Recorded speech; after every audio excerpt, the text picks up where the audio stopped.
Hello, everybody, and welcome to our All Blue Selection Show special. Lee K. Howard, he is Dave Baker, and the Wildcats, they are dancing in the NCAA tournament, but unlike in years past, Dave, they did not host the Selection Show watch party, instead opting to have a team-only event just outside of 2013, the only time I can think of Kentucky not having a watch party. The Indiana Hoosiers are playing for a national championship tonight, something few could have imagined just a few years ago, but it shows how much a coaching change can transform a program. And good evening from Rupp Arena, where the Wildcats get an early season test against top-ranked Purdue.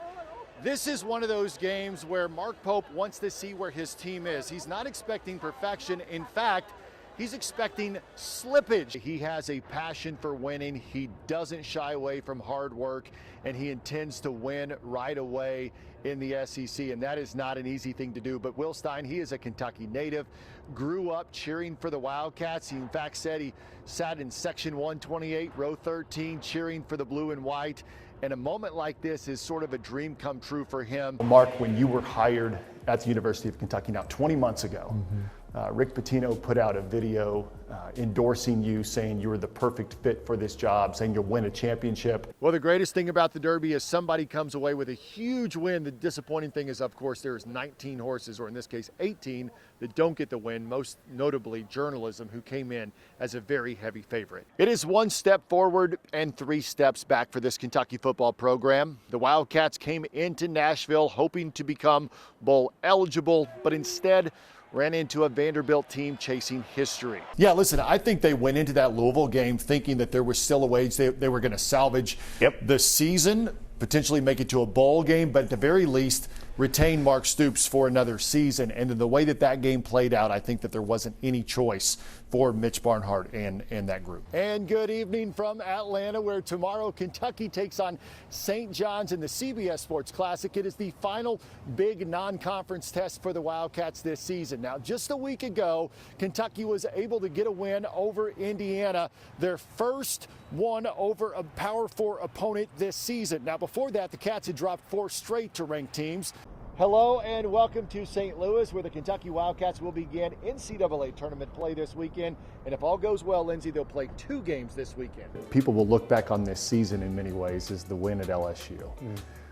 You got to clear it up for us, because I've heard you say before that you threw the perfect pass, the dime to Malachi Marino. It's almost like what you're saying. You don't want college basketball to become AA baseball. Right. No, where guys go up to the league and they're just trying to hang on and still earn a living in a way, but really there's no shot at them going back up. All right, it'll be difficult for any Wildcat to top Dirk Minifield's levitating dunk on Mississippi State back in 1983. Dick Vitale, who was calling this game, said it made him second guess what is humanly possible. And there have been several other dunks since that left Kentucky fans in awe, including the poster slam by Colin Chandler in Tuesday night's season opener. You guys, no matter what happens, are going to be a part of each other's story. But that story goes way far back. When do you guys first remember knowing of each other and competing against each other? That probably been sometime in middle school.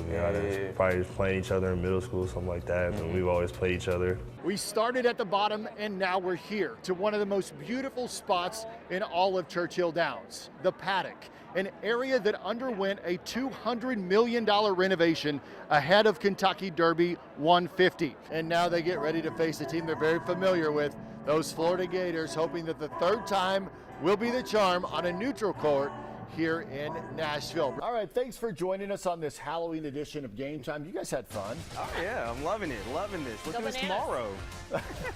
Might be every day.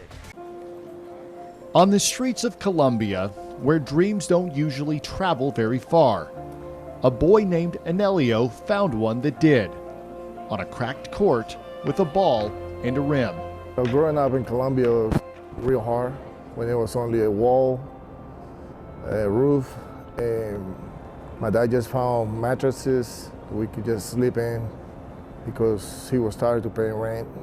For Anelio, basketball wasn't about fame or fortune. It was about opportunity, about finding a future that his parents couldn't afford to give him. When they offered me to come to the U.S. and send me all the paperwork, I was really excited. But at the same time, I was kind of scared because You know, I had to come to a big country, learn a new language, a new culture, so it was a lot.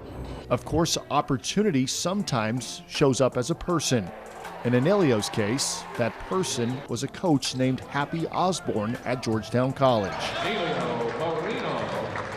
He's the ultimate teammate. I mean, Nelly was a giver. Nelly could set the best screens that ever. He's the absolute strongest player that I ever coached, ever. His teammates loved him. Happy saw it early, not just the strength and the talent, but the effort. He worked in the classroom. You know, he worked 2 jobs, but he just battled. And even when his playing days were over, Anelio stayed. He worked, he built a life, fueled by those same hard-working principles he showed on the court. I think Coach Happy, man, he laid my foundation for my whole life here in Georgetown. And working 2 jobs, so I can provide for my family. Back then, I was missing a lot, but at that point, you know, I make a sacrifice for my kids, and that's where they are right now. The lessons stuck. Moreno with a hand-in-the-face 3 to set the school record. Nobody has hit more threes in the history of Colonel basketball. His son Michael took them to Eastern Kentucky University, where he broke school records. It's hard to truly visualize what exactly your parents go through to get you where you are. And being in the adult world now, I understand sacrifices come quite often. And just kind of going on a limb, a leap of faith will take you, you know, a lot farther than you realize sometimes. And his youngest son, Malachi, took them to Lexington, a standout freshman for the Kentucky Wildcats. I think him just telling us that if we work hard, we can achieve the things that we want to achieve. And I think that really kind of gave us that drive and that passion of the love that we have for the game now. Basketball gave Anelio an opportunity, but sometimes opportunities don't just change one life, they change generations. Sometimes I think it's a dream, and I'm trying to wake up sometimes, man, and everybody in this town, he just talk about how wonderful my kids are, and Malachi, what he's doing right now as a freshman at UK, I mean, it's a blessing.